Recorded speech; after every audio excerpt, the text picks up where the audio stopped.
This is the story of the 10 most sensational robberies of the century.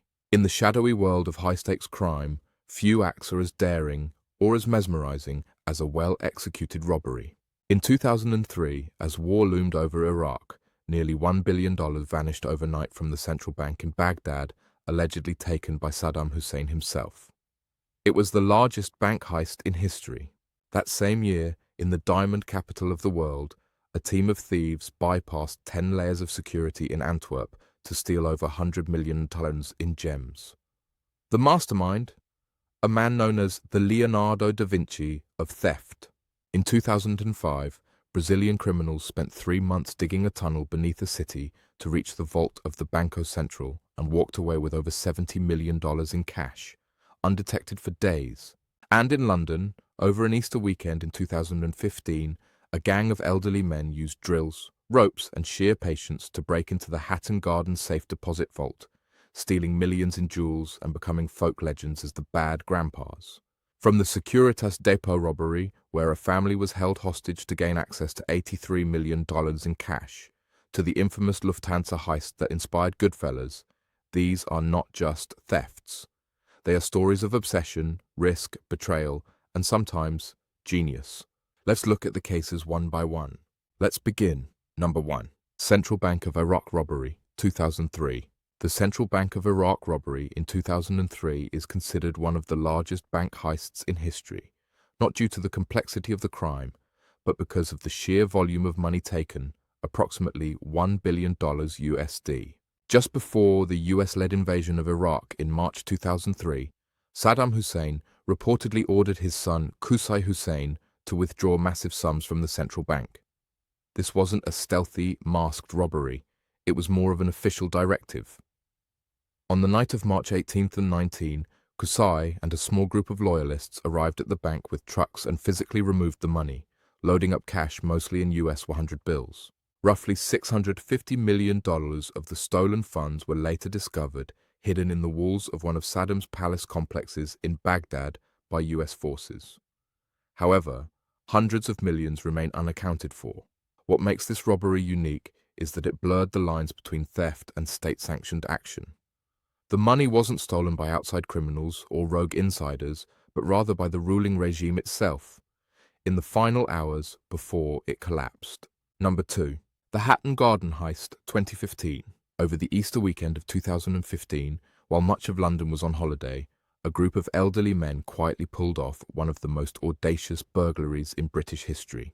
The target was the Hatton Garden Safe Deposit Company, located in the heart of London's jewellery district. On the evening of April 2nd, the gang entered the building through a communal elevator shaft, having disabled the lift and climbed down the shaft to the basement. Once there, they disabled security alarms and began drilling through the vault wall, a reinforced concrete barrier half a meter thick. They used an industrial-grade Hilti diamond core drill, slowly and carefully boring through the wall. The process took hours, but when they finally broke through, they discovered a problem. They couldn't access all the boxes they intended to rob. Undeterred, they returned the next night to finish the job. Over the course of the weekend, the gang opened 73 safety deposit boxes. Inside were millions of pounds worth of gold, diamonds, cash, and other valuables. They loaded their haul into bags and calmly left the building. The alarm system had indeed gone off at one point, but it was dismissed as a false trigger. No police responded in time. The thieves vanished into the city, thinking they'd pulled off the perfect crime. But within weeks, their luck ran out. Surveillance footage captured several of the suspects entering and exiting the building, and investigators soon uncovered their identities. The revelation stunned the public, not just because of the scale of the heist, but because of who had done it. The criminals were not young, agile thieves, but aging ex-cons, some in their 60s and 70s with long criminal records. Despite recovering a portion, much of the loot was never found. Number 3. The Antwerp Diamond Heist, 2003. In February 2003, Antwerp, Belgium, home to one of the world's largest diamond districts, became the stage for one of the most extraordinary heists in history. Known as the Antwerp Diamond Heist, it was led by Leonardo da Vinci, an Italian thief who spent years planning the operation. Nota Bartolo posed as a diamond dealer and rented an office inside the Antwerp Diamond Centre, directly above the heavily guarded underground vault. For over 2 years, he and his team studied the building's routines, quietly recording footage with hidden cameras and examining the intricate security system. The vault was protected by multiple barriers: heat and motion sensors, seismic detectors, magnetic locks, and a massive steel door with over 100 million possible combinations. On the weekend of February 15, 2003, the team struck. With the building closed for the weekend, they bypassed every security layer using custom tools and meticulous planning. They picked the vault's lock, disabled sensors with styrofoam, sprayed hairspray to blind heat detectors, and moved carefully in the dark.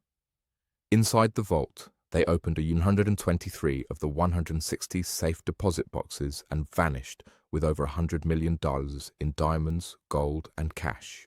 No alarms went off. There were no witnesses. The crime stunned the world. It seemed perfect. But one mistake undid it all. Nota Bartolo dumped a bag of evidence in the woods where a local farmer found it. It contained receipts, footage, and DNA traces. Police arrested Nota Bartolo, who was sentenced to 10 years in prison. The rest of the crew vanished, and most of the loot was never found. The Antwerp diamond heist remains a legendary tale of patience, precision, and the thin line between genius and carelessness. Number 4. The Banco Central Heist, 2005. In August 2005, Brazil witnessed one of the most astonishing heists in history, the Banco Central Heist in Fortaleza. The robbery was not only massive, over $70 million USD stolen, but also incredibly elaborate, executed with surgical precision and months of planning. The plot began when a group of thieves rented a small house in a quiet neighborhood near the Banco Central branch. They posed as a landscaping company, even printing business cards and placing a sign outside. Over the course of 3 months, they secretly dug a 78-meter, 256-foot tunnel, reinforced with wood and equipped with lighting and air ventilation, that led directly beneath the bank's vault. With the bank closed and no alarms triggered, they spent hours inside, removing 3.5 tons of Brazilian real, 164 milliones, mostly in used, untraceable bills. By the time employees discovered the theft on Monday morning, the robbers were long gone. The operation stunned authorities. There were no signs of forced entry, no alarms, and no immediate leads. But over the following months, police managed to track down parts of the gang. Dozens of suspects were arrested, and some money was recovered, but a significant portion was never found. Tragically, the heist's aftermath included kidnappings and murders, as disputes over the stolen money turned violent within criminal circles.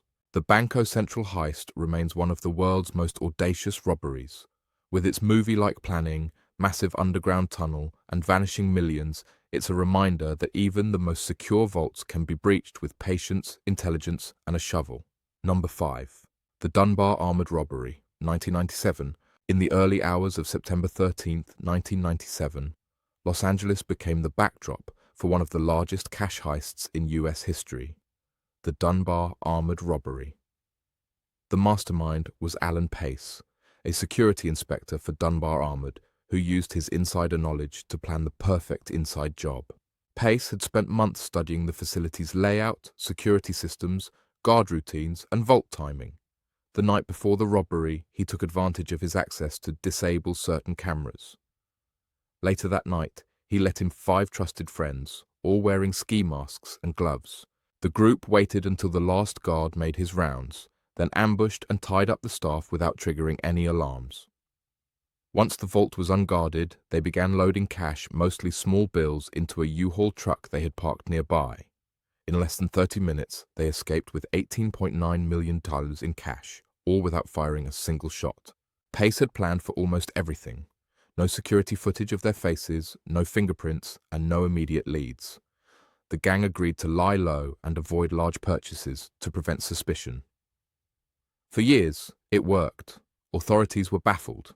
But eventually, greed cracked the plan. One member gave a friend a stack of bills still bound with Dunbar tape. That friend, under pressure from law enforcement, confessed, and the investigation quickly unraveled. Alan Pace and his crew were arrested, and some money was recovered. though over half was never found. The Dunbar armoured robbery is remembered not just for the amount stolen, but for how cleanly it was pulled off. It was a rare case where the criminals were one of their own, and it nearly worked. Number 6. The London Mansion Heist, 2019. In December 2019, one of the most discreet and high-profile burglaries in British history unfolded in the heart of London's exclusive Knightsbridge neighbourhood.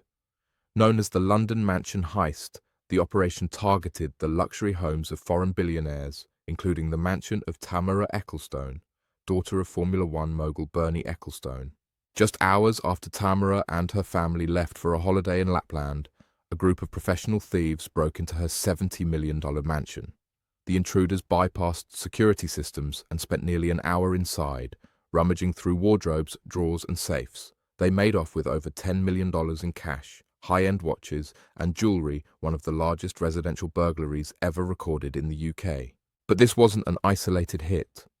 In the days before and after, the same gang targeted 2 other elite London properties homes owned by foreign royals and international businessmen. Surveillance footage revealed the suspects slipping in and out of homes dressed in dark clothing, moving with practiced precision. The investigation led detectives into a web of international crime. The gang was eventually linked to a network of Eastern European burglars known for targeting wealthy individuals across Europe. 3 suspects, Italian nationals with connections to organised crime, were caught at airports while trying to flee the country. In 2021, they were convicted, but much of the stolen property remains missing. Authorities believe the goods were quickly smuggled abroad and sold on the black market. The London Mansion Heist shocked the nation, not just for its scale, but for its boldness. Even with top-tier security, wealth and privacy, no one is untouchable, a fact that this quiet, calculated burglary made very clear. Number 7. The Great Brinks Robbery, 1950. On the evening of January 17, 1950, in Boston, Massachusetts, a group of armed men pulled off one of the most legendary robberies in American history, the Great Brinks Robbery. The crime was so meticulously planned and flawlessly executed that it was called the crime of the century. The mastermind behind the heist was Joseph Big Joe McGinnis, who assembled a gang of 11 men. For nearly 2 years, they studied the Brinks armoured car depot, observing guard schedules, testing locks, and even creating duplicate keys to restricted areas. They practiced their plan over and over, perfecting every move. At 7:10 p.m., the gang entered the depot, wearing navy blue coats and chauffeur caps to resemble Brinks employees. Their faces were covered with Halloween masks. Armed but silent, they overpowered the guards without firing a shot. In just about 30 minutes, they loaded sacks of cash, coins, checks, and money orders, totaling $2.7 million, equivalent to over $30 million today, into their getaway vehicle. They left behind almost no evidence. Police were stunned. No alarms had sounded, and none of the guards had seen the robbers' faces. For years, the case went cold, but the gang had made one critical error. They trusted each other. As the 7-year statute of limitations approached, tension and paranoia grew. One member, Joseph "Specs" O'Keefe, was arrested on another charge and, feeling betrayed by his partners, began to talk. In 1956, authorities finally indicted 8 members of the gang. Although some of the stolen money was recovered, over $1 million was never found. The Great Brinks Robbery remains a symbol of old-school American crime, carefully plotted, dramatically executed, and ultimately undone by the very human flaws of greed and mistrust. Number 8. The Securitas Depot Robbery, 2006. On the night of February 21, 2006, the quiet town of Tonbridge, Kent, in England, became the site of the largest cash robbery in British history, the Securitas Depot Robbery. The heist was a chilling blend of violence, deception, and military-style planning. It began when a group of masked men impersonating police officers pulled over the depot's manager, Colin Dixon, claiming there was an issue with his car. They took him to a remote farmhouse where armed men were waiting. Simultaneously, others kidnapped his wife and young son from their home. The message was clear: cooperate or your family suffers. Under immense pressure, Dixon complied. That night, he was forced to help the gang gain access to the Securitas Cash Depot, where millions in banknotes were stored. Once inside, The robbers tied up 14 staff members and spent over an hour loading the money into a waiting truck. They stole $53 million, about $92 million USD, almost entirely in used banknotes, making the money harder to trace. The criminals fled into the night, leaving no one seriously injured but shaking the country with the scale and ruthlessness of the crime. The investigation was massive. Over the following weeks, several suspects were arrested, some of the money recovered and vehicles traced. A manhunt even extended into Morocco, where one suspect fled with millions. Trials followed with numerous convictions, but to this day, a large portion of the stolen cash remains missing. The Securitas Depot robbery wasn't just a theft, it was a terrifying hostage situation, a masterclass in planning, and a stark reminder that the most secure facilities can be brought down with a mix of force, fear, and cunning. Number 9. The Great Train Robbery, 1963. In the early hours of August 8, 1963, one of the most famous heists in British history unfolded in the countryside of Buckinghamshire, the Great Train Robbery. The target was the Royal Mail train travelling from Glasgow to London, carrying bags of cash totaling $2.6 million equivalent to over $50 million today. The robbery was masterminded by Bruce Reynolds, who assembled a crew of 15 men criminals, ex-soldiers and experts in mechanics and communications. The gang had insider information from a corrupt postal worker, and they planned the heist with military precision. Shortly after 3 a.m., the gang rigged a signal to stop the train near Bradego Bridge. When the driver stepped out to investigate, they struck him with an iron bar, seriously injuring him. The robbers uncoupled the front two cars, one carrying the money, and drove them half a mile down the track to a waiting truck. Using a human chain, the gang spent around 30 minutes transferring 120 mail bags filled with cash into their vehicle. Despite the violence, they avoided using guns. They fled to a rented farmhouse called Leatherslade Farm, where they lay low, planning to disappear once the heat cooled. But things unraveled. Police found the hideout after following a tip about a delivery van. Fingerprints left behind led to arrests. One by one, most of the gang were captured. Some, like Ronnie Biggs, escaped prison and became infamous fugitives. Though a portion of the money was never recovered, the Great Train Robbery captured public imagination not just for the sum stolen, but for the cinematic style and the long manhunt that followed. It remains a symbol of Britain's most legendary and romanticized crime. Number 10. The Isabella Stewart Gardner Museum Heist, 1990. In the early morning hours of March 18, 1990, Boston's prestigious Isabella Stewart Gardner Museum became the site of the largest art theft in world history, a mystery that remains unsolved to this day. Just after 1:20 a.m., two men dressed as Boston police officers rang the museum's side entrance. Claiming they were responding to a disturbance, they convinced the security guards to let them in. Once inside, the imposters swiftly revealed their true intentions. They handcuffed and duct-taped the guards, locking them in the basement. With the museum empty and unprotected, the thieves moved quickly and with strange precision. Over the next 81 minutes, they stole 13 pieces of art, valued at over $500 million, including masterpieces by Rembrandt, Vermeer, Degas, and Manet. Among them was the Concert by Vermeer, one of the most valuable missing paintings in the world. Oddly, they bypassed other priceless works, suggesting either a specific shopping list or limited knowledge. They even removed a Rembrandt from its frame, leaving it behind, but taking the canvas. The motion detectors tracked their path, but no clear footage was captured, and the men were never identified. Despite decades of investigation, numerous tips, and a $10 million reward, the artwork has never been recovered, and no arrests have been made. The case has drawn in theories ranging from local mob involvement to international smuggling networks. To this day, the empty frames still hang on the museum walls as a haunting reminder of what was lost. The Isabella Stewart Gardner heist remains one of the greatest unsolved crimes in the art world, an audacious theft cloaked in silence, mystery, and unanswered questions.